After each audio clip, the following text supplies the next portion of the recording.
Кошелев проект молодой, уютный, благоустроенный район Самары. Всего за несколько лет на месте, где раньше было поле, вырос полноценный город, который стал домом для более 80 тысяч человек. Комфортная и удобная городская среда. Здесь предусмотрели все для счастливой жизни активных и современных людей. Жилые кварталы разбавляют просторные бульвары, галереи магазинов, бесчисленное количество зеленых зон. А формат малоэтажного жилья создает дополнительную атмосферу домашнего комфорта. Кошелев проект на манер маленьких европейских городков, чистый, дружный, уютный и не похожий на другие городские районы. Парковые зоны, зоны развлечения. То есть это, по большому счету, новый современный район города Самары 21 века.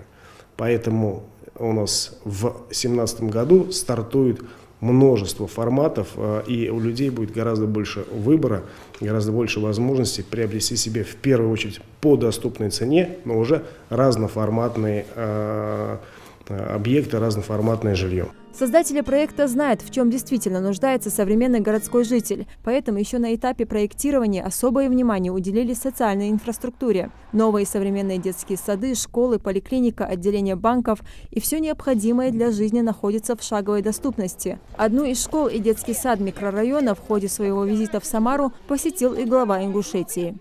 Строительство, строительная часть и огород отдельно было? Отдельно, да. Строительство, вообще на общая сумма какая на школу? Вообще, меньше 800 миллионов, 700 с чем-то миллионов постройка, с оборудованием, да. И отдельно от торговли, это уже парты,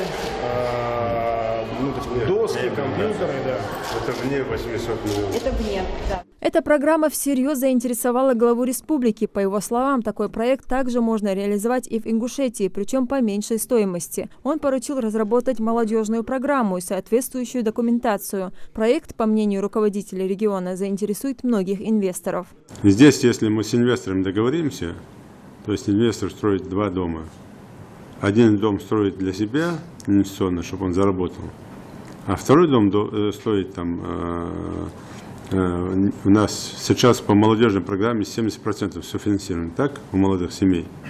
А мы здесь могли бы сделать, там, построить вот эти дома, и так, только там надо строго там очень соблюсти этот порядок, 50%. А 50% строить за свой счет этот подрядчик, инвестор, которому мы вот эту разницу даем не деньгами, участком земли там, или там, возможностью, где он может реализовать и заработать деньги.